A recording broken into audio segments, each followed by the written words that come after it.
The Legend of Zelda is one of the most popular game series ever, and I have barely touched any of them. I never had an N64 growing up, and I had a GameCube, but the Zelda titles were expensive, even at the pawn shop where I got all my games as a kid. But I'm an adult now and have access to the wide open sea, where, allegedly, you can find any game at a fair price. So I decided to finally give Zelda games a shot, and chose to start with the first 3D iteration, Ocarina of Time. And I'll take you with me on my journey playing through a revered and classic video game for the very first time. And along the way, I'll review the game without the burden and bias of nostalgia. I had always wanted to play through this, and was super stoked going into it. Let's go.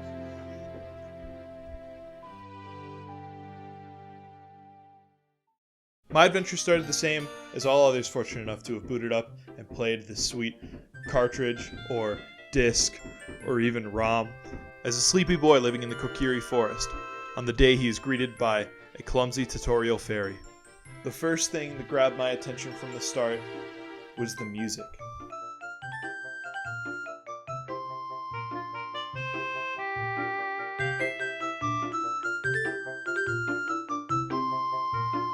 In the intro cutscene, and while roaming the village, I was completely encapsulated. It fit this magical, foresty place so perfectly. The soundtrack continued to blow me away from here to the end of my playthrough. Thank you, Koji Kondo. I love you. My first task was to get to the Great Deku Tree, but this doofus wouldn't let me through without a sword and a shield. So I bought the shield from this dude, and I really liked how this part was designed, because to get the rupees to buy it, I had to learn most of the movement mechanics. By the time I was able to buy the shield, I was pretty comfortable with moving around in the game. That's good game design, baby. Nobody told me where the sword was, and when I got to the fence tutorial area, it said, use your sword to break these bushes, and I didn't have the sword, so I was like, oh shit, maybe I shouldn't be here. I'll go explore everywhere else, I'll find the sword, I'll come back here, you know? So I explored every corner of this village for like 45 minutes, and oh, turns out it was past that fenced-in area the whole time. But whatever, I didn't judge the game too hard on this. I'm a dumbass sometimes. Maybe this was just one of those moments. Once I was geared up, the great and mighty Mito let me pass, but not without calling me a nerd and giving me a grumble on my way out. After my first combat encounter, which lasted about as long as a vine, I am greeted by the Great Deku Tree. Now, if I'm gonna be given exposition, I'd prefer it to be given to me by an ancient and wise tree man with a mustache. This was just dandy. I figured there would be some more roaming or small combat segments before the first dungeon, but you do this one right away, and I actually loved how it played out. It's full of great puzzles and dense layering, and it requires you to learn all the important mechanics and put them to practical use. By the time you're done, you know how to effectively use most of the tools and consumables at your disposal. There's a lot more depth to this dungeon than I expected.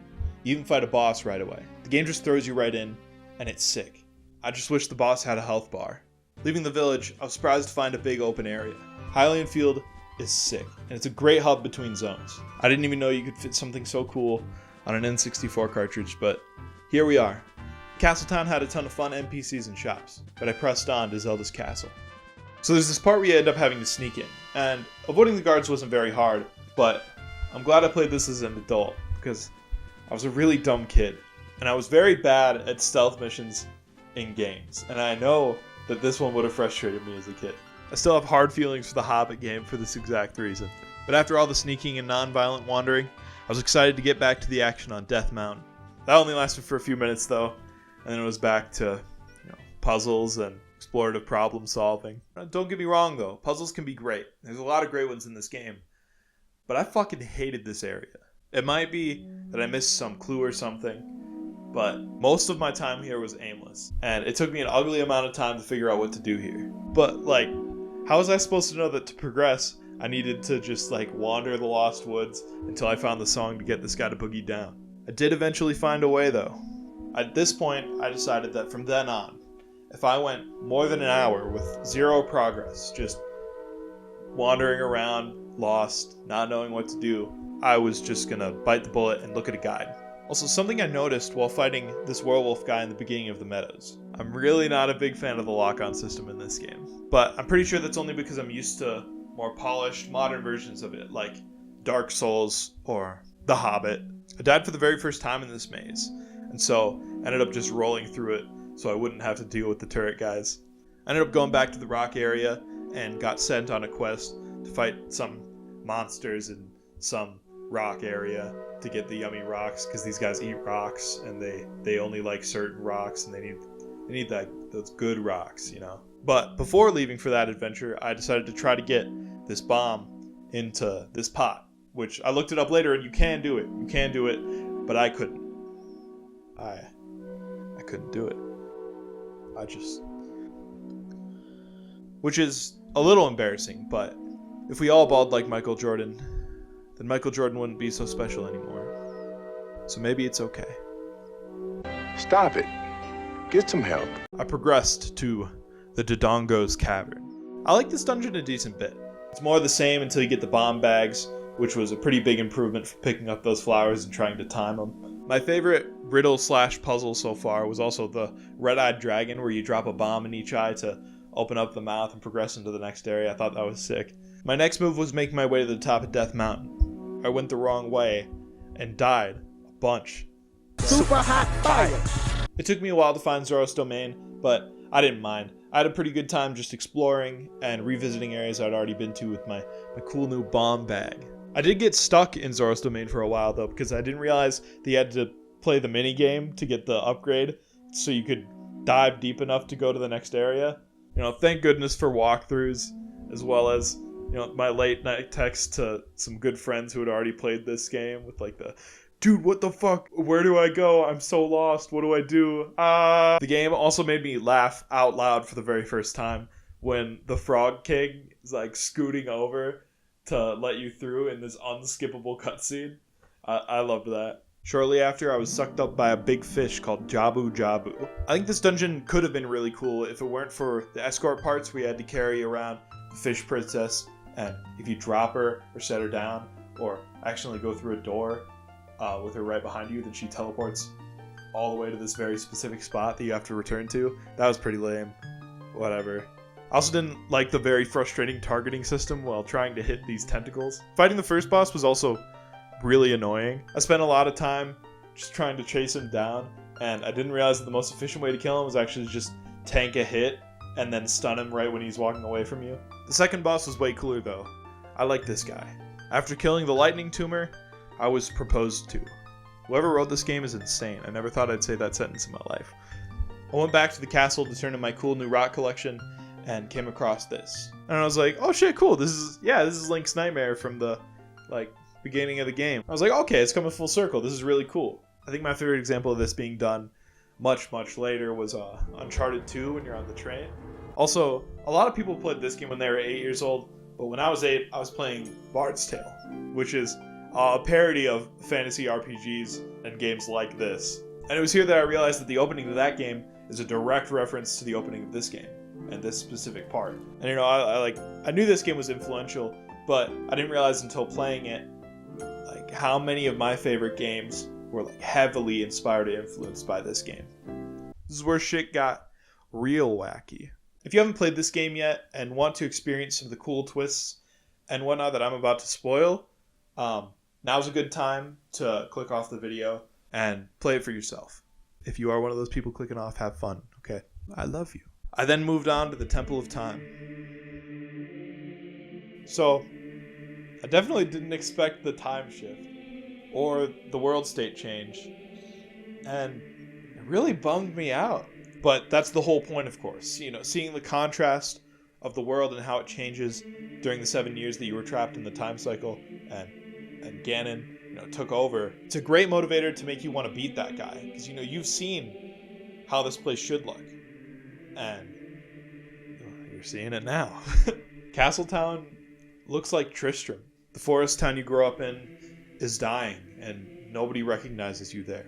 The Gorons have all been imprisoned, and Zora's domain is a popsicle. It's a whole new game.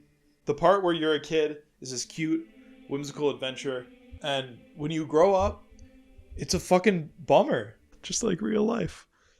So I pressed on, and just when I thought this game couldn't get any better, gave me a grappling hook. And let this be my stance from here until the end of time. Any game can be improved by one of three things. If a game has co-op, if it has character creation, and if it has a grappling hook. Those are the three things that can just instant 10. The dungeons also got way crazier after this point.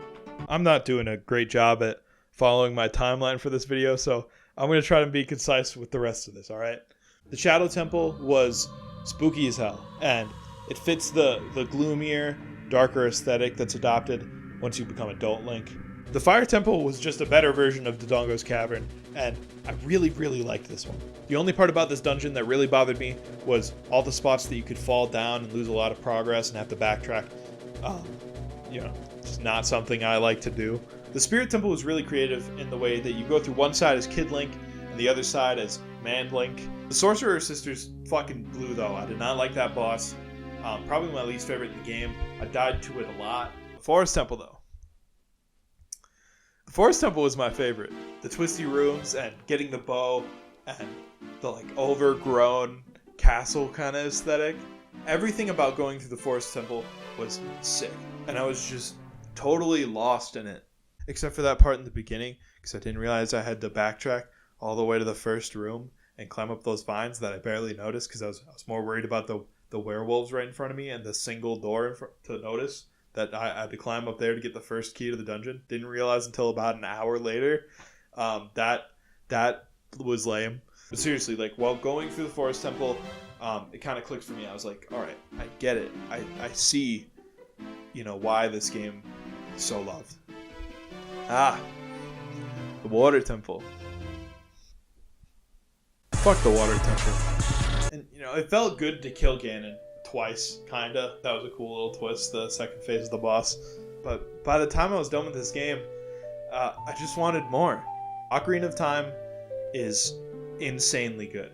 It deserves all the love that it's gotten, and I'm probably going to play through a lot more of these games now. So if people like this video, maybe I'll make videos on those too.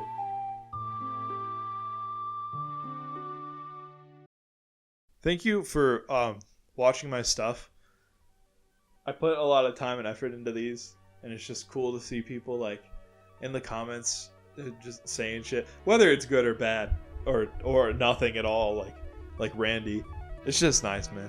If this is your first video of mine that you've seen, stick around, sub, because it'll be slow, but when I do put out stuff, it's hopefully gonna be good stuff I'm proud of. So yeah, sounded pretty good.